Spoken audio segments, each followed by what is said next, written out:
All right, what is up, everybody? How you guys doing today? My name is David DeFranco, and welcome to my first video that I've ever recorded in my newly designed basement. Guys, I've changed pretty much everything. I've introduced a few TVs. Yes, I have 4 TVs in here total, with 4 sound bars, 3 subwoofers, bunch of LED lights, which I still have to improve upon, and probably hundreds of video games right in front of me, but behind the camera. And guys, that's the whole point of this new series. Shout out to my dude, Mr. Sean, for the idea. So basically, I'm going to go through every single video game collection of mine and just talk about games that mean a lot to me, games that don't mean so much to me, and basically just some unique special thoughts behind some games here and there.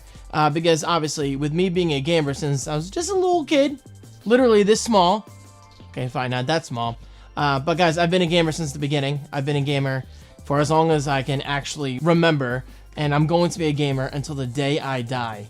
And that's a big old fact. So anyway, technically I've done this before in the past where I've talked about my PlayStation collection, PS2 collection, Wii collection, whatever. At least I think I have for most of those consoles. But I'm going to do it again because it's 2025 and well, because I can. Guys, I'm proud of my basement. So here we go. And I promise future videos are not going to have a long-ass intro such as this one. So here we go, guys. I'm just gonna jump into it. I have, I think, like about 40 games total, plus a bunch of demo discs. So grab a drink, grab a coffee, grab a snack, and enjoy, because this is definitely going to be a very lengthy video because I have a lot to say. Gaming is a very, very important hobby to me. Okay, let's start with the biggest game of all, physically the biggest game that I own for the PlayStation 1. This is Lemmings. So this is the, okay, so hold on. 3D Lemmings, I should say. This was the first and only, I believe, Lemmings game that's actually in 3D. And of course, I have to say heavy emphasis on the only 3D Lemmings game ever because, in my opinion, it wasn't really a good game. But I'm glad I own this for 2 reasons. Number one, it's one of the original PlayStation games that came in this gigantic case. Obviously, eventually we switched to your traditional jewel case. But it's just nice to own one of the original PS1 games. And number 2, I've always been a huge fan of Lemmings. Now, obviously, I mean, I don't think anybody's gonna argue this. Lemmings belongs on the PC. It's a point-and-click adventure, meaning you have to, you know, like guide these little dudes called Lemmings from point A to point B without dying. But some of them need to die. It's just a fact of life. But occasionally, it was fun on console, and I'm glad I own this. Again, it's not really a good game, but I'm glad I own it because it's pretty unique. Okay, the original Rayman. For some reason, I do not have the manual for this game. I'm not sure why, but from what I can recall, this game was beautiful for its time, and actually, it might age pretty well. Not only is it pretty difficult, I'm not talking like Cuphead style difficulty, but it was a pretty difficult platformer as far as I can remember. But even on the back, it says exhilarating CD quality sound effects and music. This is a very colorful and beautiful game. And while Rayman will always be kind of special to me. Not as special as like Mario and Sonic, but in my opinion, it's a solid platformer, whether it's in 2D or 3D. And speaking of platformers, one of my favorite 3D platformers of all time, never beat it as a kid, but the original Croc for the PS1. Guys, this game was pretty sweet. I think Croc made a comeback recently, right? Was it announced or did it come out a few years ago? I don't know. But Croc definitely fell off the radar. I mean, there were a few Croc games, but nowadays we just wear Crocs instead of playing Croc. So there you go. Not a bad game. All right. This game, Rascal, I guarantee you only a few of you actually played this game. It's not really even that good. But there's a funny story behind this game. So basically, I was hanging out with my sister, Kristen, and I think our friend Alyssa or Nikki, one of them, haven't talked to them in years. But I will never forget finding this game in like a magazine or something, and I absolutely begged. I think it was my mom at the time. I begged her to buy this game for us, or maybe it was my dad. I don't know. Guys, this is years ago. So basically, my parents, being as cool as they are, they took us to the mall that night, and they bought me Rascal. And I recall bringing it home and playing it, and thinking to myself, wow, this game's really not even that good. I feel kind of bad that I like literally begged my mom and dad to buy it for me. But hey, I mean, obviously I'm glad I own it. It's part of my collection, and I will never ever forget that story. And guys, that's why I'm making this series, because a lot of these games have funny, unique to me stories behind them. Driver. This game blew my mind as a kid. I recall seeing screenshots in magazines of this guy going through like this white picket fence, and I just thought it was the coolest thing. Back then, the graphics on this game were incredible. Almost dropped it. Not a bad game. Not a big game. Not as exciting as something like Grand Theft Auto or Burnouts, in my opinion, but it was pretty cool. So basically, you are the wheelman, or wheelman, whatever you want to say, for these criminals and whatever, I think. And it included real car physics and damage modeling, brought to you by the creators of Destruction Derby 1 and 2. I've never owned a Destruction Derby game, fun fact. Featuring real cities, Los Angeles, New York, San Francisco, and Miami, all with recognizable landmarks and working traffic systems. Over 40 missions of high-speed action. So, there you go. All right. Metal Gear Solid VR missions. And I think for the next video, I'm going to be a little closer to the camera. You guys feel really far from me. Anyway, Metal Gear Solid VR missions, not nearly as cool as the original Metal Gear Solid, but rather, instead, this game was more focused on over 300 training missions, according to the back of the case. Think like shrines within like a Legend of Zelda game, like Breath of the Wild. It's kind of a game within a game, but you're playing the game within the game, but not the actual game, if that makes sense. So basically, you're not playing Metal Gear Solid. You're playing these missions based around the Metal Gear Solid universe. So, hey, it was cool. It was cool. And, hey, I mean, if you needed your Metal Gear Solid / stealth fix, I recall VR missions being pretty fun. Medal of Honor. Whatever happened to Medal of Honor? Seriously, we don't get any Medal of Honor games. It just kind of fell off after COD, unfortunately, took over the scene. Nothing wrong with Call of Duty, but let's face it, it's the same shit every year, guys. It's the same shit every year. Omni-movement or no Omni-movement, Call of Duty has gotten boring. It's gotten stale. We need something new. We need to go back to the days of when we actually had more choices. Choices like Medal of Honor. Now, fun fact behind this game, this is my first ever eBay purchase. I don't remember specifics, like maybe it was my money or my mom gave me a little bit of money, or like maybe it was my allowance. I have no idea. But I recall searching on eBay and telling myself, I gotta find something cool for my first ever purchase on eBay. And I came across this, Medal of Honor on the PS1, my first ever eBay order, which is pretty cool. And for that, it'll always be special to me. Okay. Missile Command. Not a very good game, but a little dark fact for you. I think the day of 9/11 or the day after 9/11, I was going through my games and I'm like, I wonder if I can find any games with the World Trade Center. And it's really stupid talking about this out loud, but guys, I was so much younger then. And I was like, I wonder if the actual trade towers are in Missile Command. I don't think they were. Not that it matters. Obviously, that's a very sensitive topic, but anytime I see Missile Command, I instantly think of the 9/11 attacks. Rest in peace. Okay, but anyway, Missile Command. Well, that took a dark turn. Pong! It's back! The next level! I don't recall playing this game too much, but it was definitely Pong on another level, hence why it says the next level. So it kind of looked like a Rocket League kind of thing. Like, basically the idea of Pong, but much fancier, much bigger, but still the same idea. Boop, boop, boop, boop, boop, boop, boop, boop. See? It's pretty boring to watch, right? So, yeah, not the best game, not the most exciting game, but it's a formula that works if you're into that sort of simple gameplay. Tony Hawk's Pro Skater, the original. Awesome game. I mean, obviously, I don't gotta tell you that, right? So this is the original. For some reason, it's in this standard, generic jewel case with a big old crack right there on the side. I don't know where the original case is, but the disc should be in good condition. Some minor scratches here and there, but nothing that should, in theory, affect gameplay. And by the way, my PlayStation 1 is fully connected and working behind me on that TV. Tony Hawk's Pro Skater 2. I think this might be my favorite series. I'm sorry, my favorite one in the series. This one is special to me because it was also ported over to the Dreamcast. And back then, the Dreamcast looked a lot better than the PlayStation 1 ever did. So for that reason, Tony Hawk 2 is more special to me than Tony Hawk 1, because not only was this great on the PS1, but it was even better on the Dreamcast. And of course, I will be making a Dreamcast video in the future. Whatever. Hey, where's my disc? Whatever happened to this series? Duke Nukem, Time to Kill.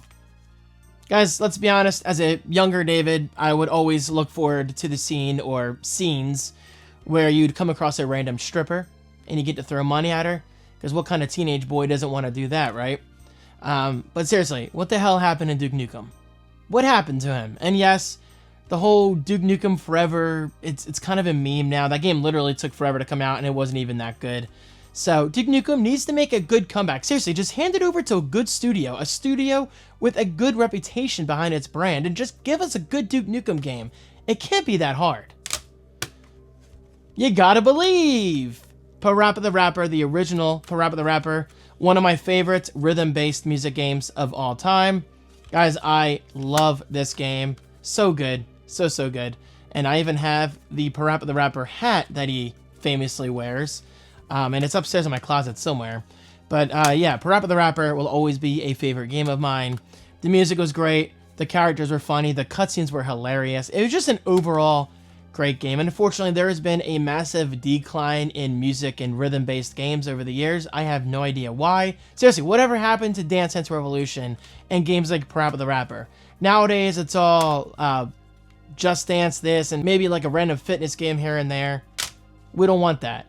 Okay, maybe a lot of people do want Just Dance. I don't. I want games like this. Tomb Raider 3.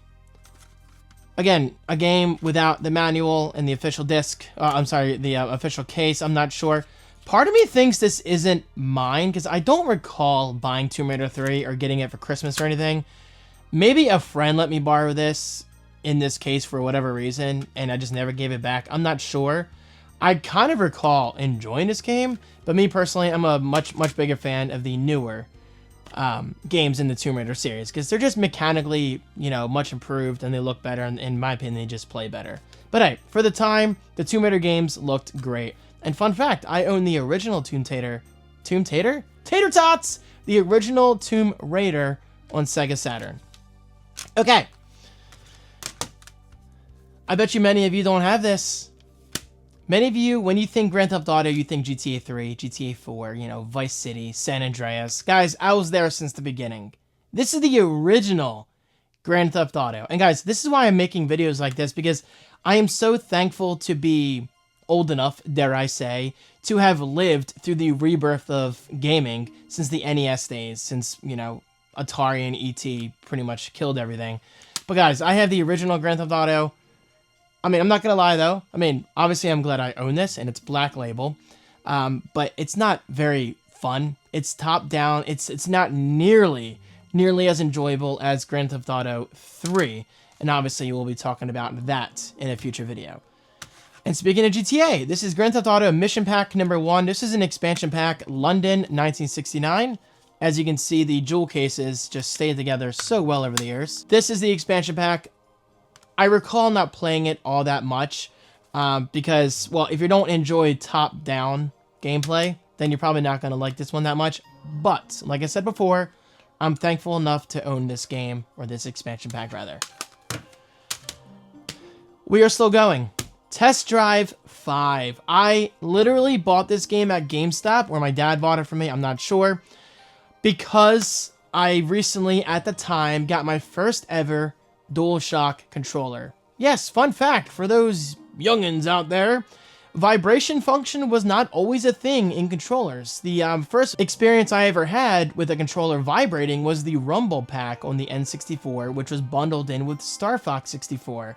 And ever since then, a lot of people followed suit. We got the DualShock controller from Sony. We also got a Rumble Pack kind of functionality out of Sega for the Dreamcast controller. But all of that was not built in. The DualShock was an all-in-one vibration-enabled controller experience, and for that, it was incredible. And I think at the time, my dad said, you can have any game you want. I was like, okay. I want to buy something that takes advantage of the DualShock controller. So I decided on this Test Drive 5, I believe the first ever game to support DualShock. Not only did you have dual sticks, but you could also feel the action in the controller as you drive and all that stuff. Guys, trust me, for the time, it was really cool. Tenchu. Tenchu was a lot of fun. Not as fun to me as like Ninja Gaiden. I don't know what I did as a kid. Like, what the hell happened to my manuals? But this is the original Tenchu Stealth Assassins. This is a great game. Like, it was a lot of fun. I recall making like these rice bombs or something and throwing them at these enemies on rooftops and everything. It was a pretty cool experience. But again, not as enjoyable as something like Ninja Gaiden or more stealth-focused gameplay like Splinter Cell. But still, Tenchu was pretty fun. Spyro the Dragon. Guys, everybody loves Spyro. I recall playing this game a lot as a kid, but I don't have strong memories of it like I do with, like, you know, Super Mario 64 or Crash Bandicoot or even Croc. I think I have stronger memories with Croc than I do with Spyro. So please don't hate me, but I like Spyro, but I'm not obsessed with it like the rest of the world seems to be. It's a good game. He's a great guy. I mean, I'm sure he'd be great to have a cup of coffee with, right? But yeah, fun game, and I'm glad I own the original Black Label. Rugrats in Paris, the movie. This game, I don't recall much about it, but as a kid, I was a huge fan of Rugrats, especially the original Rugrats game on PS1, which is in here somewhere. That one I absolutely loved. But this one I don't have really strong memories of. I'm sure I enjoyed it as a kid. But hey, Rugrats the movie, great movie from what I can remember years ago. Guys, I'm talking over 20 years ago. It's been so long. But hey, I'm sure I enjoyed it. And guys, by the way, like I said before, my PlayStation 1 is actually connected. So I want to take advantage of that, you know, by playing games like this. So I just wanted to make sure. And anyway, I had some missed calls. It's Xfinity. Hey, David, we have a special right now. No, I'm making a video. Shing, shing, Scissor Man, the original Clock Tower. This game is one of my first horror experiences in gaming that truly terrified me as a kid. It was a point-and-click adventure on a controller. Oh, and mouse compatible. That's really interesting. I never owned a mouse for the PlayStation, but yeah, I mean, it was a point-and-click adventure, meaning, hey, you click over there, the character goes over there. You click there, the character goes over there. But basically, you would always be avoiding this guy known as Scissor Man. And now and then, he would pop out of lockers and pop through doors and just chase you with the sound like whooshing, whooshing. It was terrifying. And I'll never forget, shout out to my friend Nikki. Highly, highly doubt you're watching. I will never forget one day when I was over his house. We would always be at Nikki's house because we shared a lot of interests, right? And one day, his mom pulled me aside and was like, David, come here. Can you please not play Clock Tower when Nikki, you know, my son, is over your house? I'm like, sure, that's fine. Because basically, she told me that Nikki was having nightmares because of Scissor Man. And I will never forget that. I will never, ever forget that. Like, a game like Clock Tower actually had a psychological impact on not only me, but my friends at the time. And that was cool. That's the whole point of playing video games, is to create these memories that you will literally never, ever forget. And I love that. And Nikki, hey, man, dude, I'm sorry about terrorizing you in your sleep.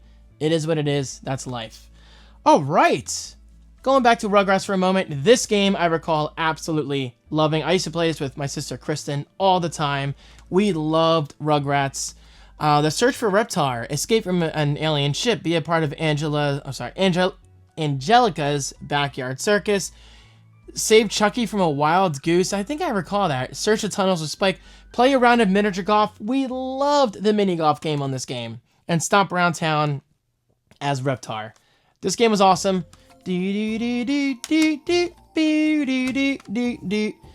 Crash Bandicoot 2 Cortex Strikes Back. For whatever reason, I want to say this might be my favorite Crash Bandicoot game in the entire series. Now, obviously, guys, we're talking like 20-something years ago here, so it's really hard to know specifics this late in my life. I'm 39, by the way, if this is your first time here. Like, subscribe, I appreciate it, thank you. Plenty more gaming content to come. Oh, by the way, I am on Instagram, instagram.com/DavidDeFranco. I've been posting a lot of gaming content. you know, related to my basement, just showing all these old games that I bought and whatever, you know. Anyway, Crash Bandicoot 2, Cortex Strikes Back. I recall this being my favorites, and I just recall loving it. So, great game. Lemmings and Oh No More Lemmings. So basically, this is the original Lemmings plus the Oh No More Lemmings expansion pack, sequel. It says 2 games in one, so I'm just going to call it a sequel. And this game I was absolutely obsessed with. Like, this is my go-to Lemmings experience from what I can recall as a child. 3D Lemmings, again, going back to the beginning. This game was okay, but this one was amazing. Oh no! Like, guys, Lemmings. I love Lemmings. Whatever happened to this series? Hey, I'm just saying. Maybe I'm being optimistic, but with the Nintendo Switch 2 right around the corner, and mouse functionality being heavily advertised and marketed by Nintendo, just saying, maybe, just maybe, we'll get a new Lemmings game on the Switch 2? I don't know. Doubtful, but you never know. Final Fantasy VIII. Phenomenal game. Unfortunately, I never beat this as a kid, and guys, I gotta be honest, most of these games I never really beat as a kid because I had the attention span of a fly, but I'm glad to own all these games, you know? Final Fantasy VIII, this game will always amaze me, and every time I think of Final Fantasy VIII, I instantly think of the ballroom scene, you know, where they're dancing together. And back then, the cinematics were unheard of, guys. The cinematics, like, seriously, if you ever wanted to see an unbelievable looking cinematic, you would always pop in a new Final Fantasy game. The cinematics absolutely blew my mind, and it's not a coincidence that it's Squaresoft, because I also have to talk about these games next. My favorite Final Fantasy game of all time. Final Fantasy VII. So I did bring back Aerith or Aerith, depending on if you're, you know, referencing the American version or the Japanese version. I brought her back from the dead using my Game Shark, and that's how we beat the game. Yes, I recall actually beating this game. I don't remember how it ended, but I definitely recall beating it using my Game Shark. I felt guilty at the time, and I still feel guilty to this day. I mean, I quite literally brought back a major character, one of the biggest characters deaths in video game history. I brought her back from the dead and used her in the game thanks to my Game Shark. And I think that's cool. I think that's really, really cool. Let me take my phone off Do Not Disturb just in case my dad's stopping by. I don't think he is, because he's got to help me, you know, with the cables on my TV back here. Anyway, Final Fantasy VII will always be a favorite game of mine, like all time. The soundtrack was incredible. I just love Cloud Strife. And yes, I played the remake, the first part remake on PS4 Pro, and it was incredible. Although I've not played the newest remake, Part 2 yet. Eventually I will. Twisted Metal. Okay. Much like a lot of these games, what the hell happened to Twisted Metal? Seriously, what happened to this series? It was such a good series. Like, we don't have games like that anymore. The closest thing we have now is Mario Kart World, which I'm sure is going to be incredible. I am beyond excited to play that. I'm so excited for that. June 5th is going to be a great date. But whatever happened to, like, true vehicle violence and carnage? This whole franchise has just died off for whatever reason. So please, somebody bring back Twisted Metal. Yes, I do own the original, but this one is not my favorite in the series. Stay tuned and I'll tell you exactly which one's my favorite. You Don't Know Jack. Brand new in the plastic. I have no idea where this came from, but it's it's $10. It looks like an FYE sticker. It's hard to say, or Sam Goody. It doesn't say the store number on there, but it looks like an FYE sticker for whatever reason. That's clicking in my head right now. But hey, got it for $10 years ago. Brand new in the plastic, and I plan to never really open it. Just how it is. It's not special to me, but it's special to me in the fact that it's brand new in the plastic, and I don't want that to ever change. I mean, if for whatever reason it's worth a lot of money, which it's not, trust me, I looked it up, then I would sell it. The original Gran Turismo.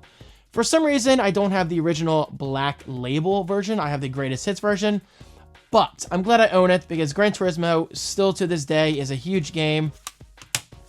It was multiple discs, right? Why is it... Huh, hold on. I forget. Oh, no, wait. It was just a thick case, but one disc. I guess because they gave you multiple manuals, because there was a reference manual and everything. Anyway, I recall really enjoying the original Gran Turismo, but the one more special to me and probably my favorites I want to say it's Gran Turismo 3, and I'll talk about that in a future video. But hey, regardless, hey, I own the original, and I'm proud of that. Speaking of original, the original Battle Arena Toshinden. So this game, God, just looking at this triggers memories. Like, I can't even tell you that girl's name with the green hair. I have no idea about any of these characters these days because unfortunately Battle Arena Toshinden just hasn't really held my interest over the years. But I'll tell you this, it's one of the first games that I ever played on my friend's PlayStation 1, going back to Nicky again. Guys, he was my best friend at the time. Yes, he actually owned a PS1 before I did, so I would go to his house, and I will never forget seeing this game in person. It blew my freaking mind. Keep in mind, guys, back then I was used to like these 2D fighters like Mortal Kombat and Street Fighter and whatever. So to get a 3D game like Battle Arena Toshinden in the comfort of your house, or at this point in time, the comfort of my friend's house, and not have to go to an arcade, this is unheard of at the time. Like, this was breakthrough for me anyway. But guys, awesome game. See, I can recall the old dude, like with the giant knives or swords or blades or whatever. God. Guys, my PS1's connected. I've said it before. I'll say it again. So I'm excited to play through this again. Jurassic Park, The Lost World. This game is special to me because I've always been a big Jurassic Park fan, despite not seeing Jurassic World Dominion or whatever it's called. I'm not a huge fan of the World movies. I think Park is so much better. But hey, I mean, they're still fun to watch. I don't hate them. Just, you can't beat the original Jurassic Park movies. Anyway, to get Jurassic Park The Lost World on your PS1 was really cool. And to this day, when I see the DreamWorks intro in any movie with the kid sitting on the moon, dude, I can't do the music right now vocally, but I can hear it in my head. Every time I see the DreamWorks intro in any movie out there, I instantly think of this, because in the beginning of The Lost World, they would show you the DreamWorks intro, right? But the kid would be torn down from the moon because he's got his fishing rod out, and you just have to assume a dinosaur grabs the fishing rod, you know, the line, and pulls the kid off the moon. So every time I see that in a movie, I think of this intro, and it was just so cool, and I'm so excited to play through this again. From what I recall, it was a hard game. I never really beat it, but I'm excited to play it again. So, awesome game. So this isn't really a game, it's an interactive CD sampler pack, Volume 3. Bunch of demos, so I couldn't even tell you what's on there. For some reason, it's in my list, my pile of games. Okay, Parasite Eve. I meant to talk about this one earlier. The original Parasite Eve from Squaresoft, the makers of Final Fantasy. It's no coincidence that this game has one of the most memorable cutscenes in the history of gaming for me. Couldn't even tell her name, Eva. I forget it. It's been so long since I played a Parasite Eve game. But this scene right here, where she's singing and just the curtains on the stage go up in fire and people are just burning to death falling. As a kid, I thought that was the coolest freaking scene I've ever seen in a game. You know, besides things like Shenmue and whatever and Resident Evil. But this was so cool. And again, it's no coincidence. Squaresoft, Parasite Eve, Squaresoft, Final Fantasy 7 and 8. Squaresoft just made really good stuff back then. And they still do nowadays. But they're called Square Enix, as you might know. Nightmare Creatures. Dude, one of my favorite horror / action game. I don't know what I just said there. Horror / I don't know what kind of slash that is.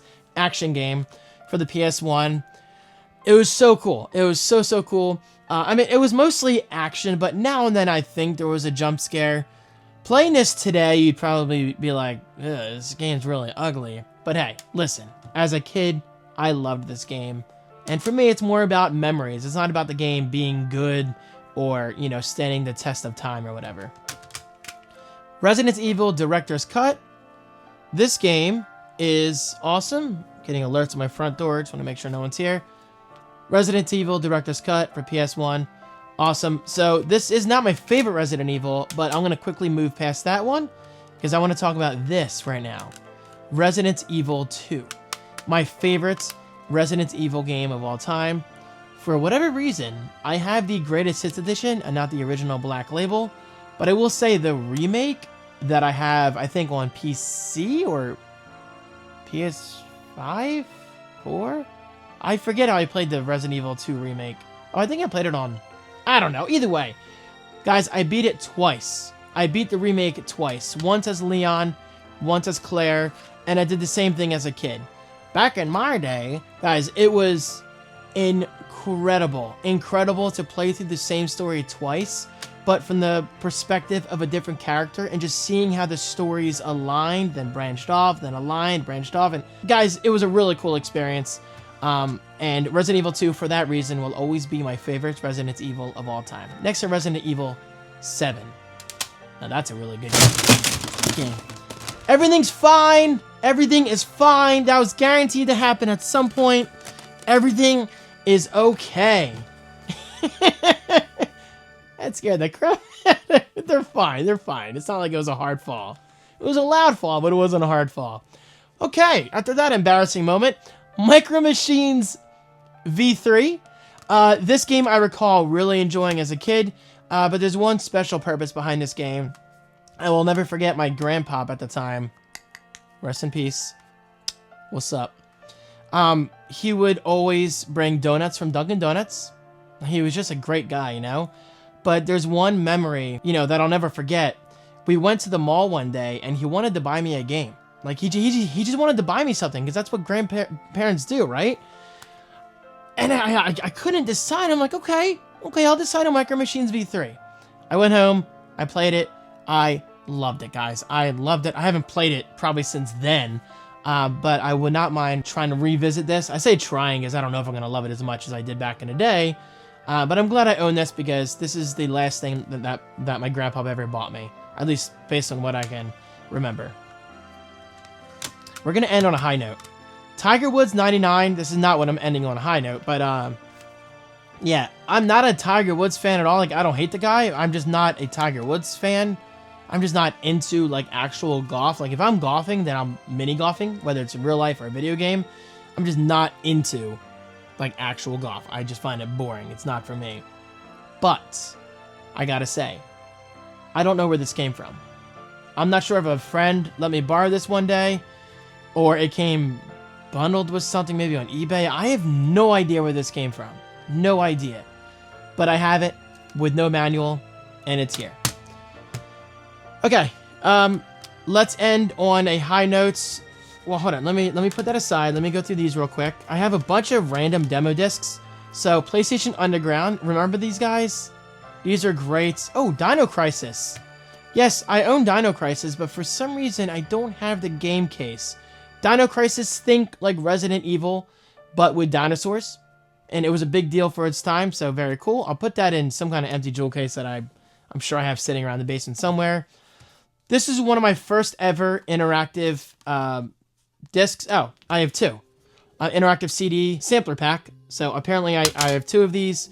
And this had demos for NCAA Football Game Breaker, Tekken 2, great game, Crash Bandicoot the original, and Twisted Metal 2. Where's Twisted Metal 2? Twisted Metal 2 is my favorite Twisted Metal of all time. I was building up to that. Maybe I just have the disc and for some reason I don't have... Okay, guys, I'm obviously missing a game or two, so maybe I'll update you in a future video. I don't know, it might be sitting in a box somewhere, maybe it came loose, maybe it's part of my audio CDs by accident. Anyway, focusing on that for a moment, Twisted Metal 2 will always be my favorite Twisted Metal game, next to Twisted Metal Black on the PS2. I'll talk about that in a future video. Twisted Metal 2 was awesome. I just loved how Roadkill felt. I'm pretty sure that's his name. And I recall going to Paris and blowing up the Eiffel Tower. Like, that was such a cool moment. That was such a cool moment as a kid. And, well, Twisted Metal 2, like I said, will always be a favorite game of mine. So, Resident Evil Director's Cut, I found the manual, so there's that. We also have a Pizza Hut demo disc. I loved demos. Guys, back then, getting your hands on a demo was a big deal because you couldn't download demos back then. You just couldn't. These systems were not online yet. So to get demos, you usually needed to go through a magazine or get something from Pizza Hut.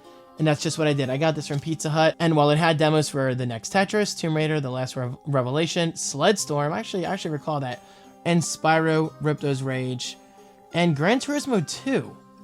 Could have sworn I owned Gran Turismo 2. Maybe I don't. I'm telling you guys, I'm definitely missing some discs here and there.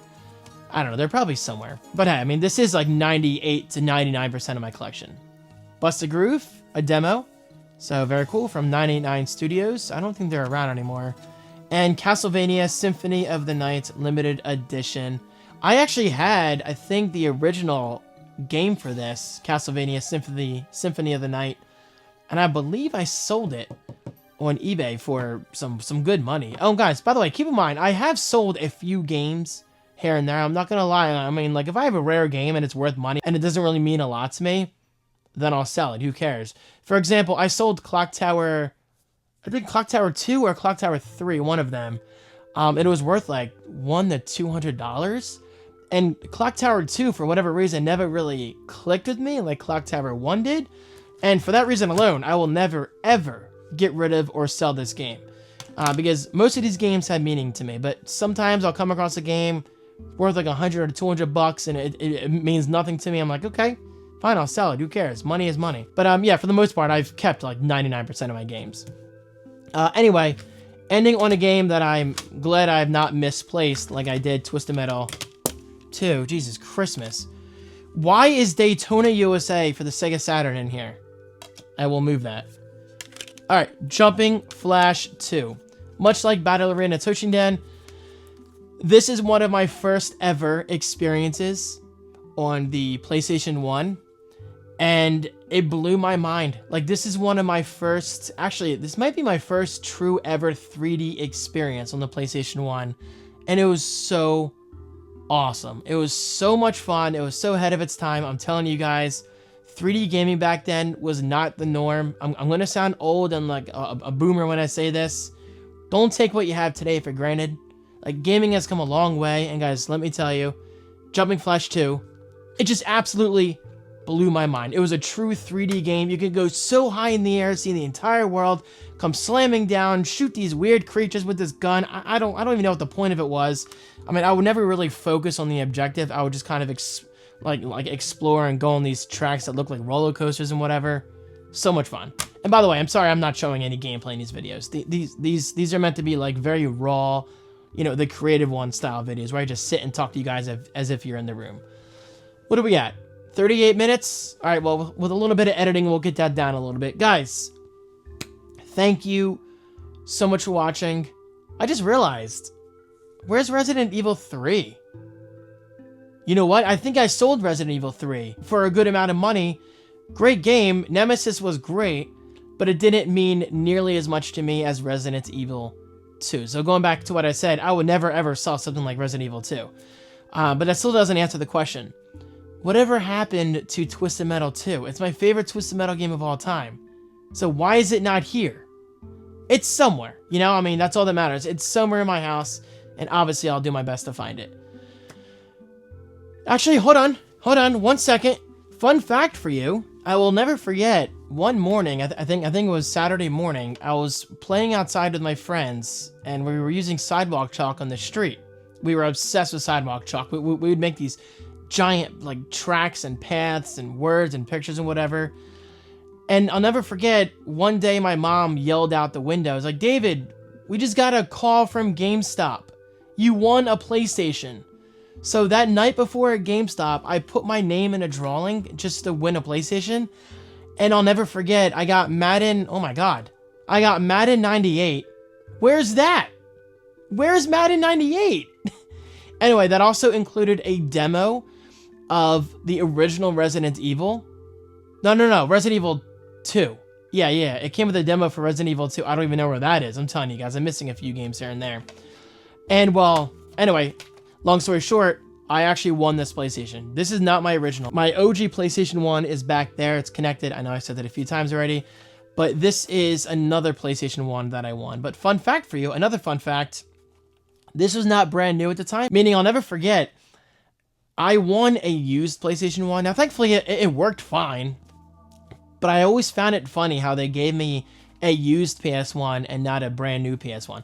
Not a big deal. So now I have two PlayStations, and I'm going to open this just hoping one of my games is in here. Nope. That's okay. That's okay. All is well.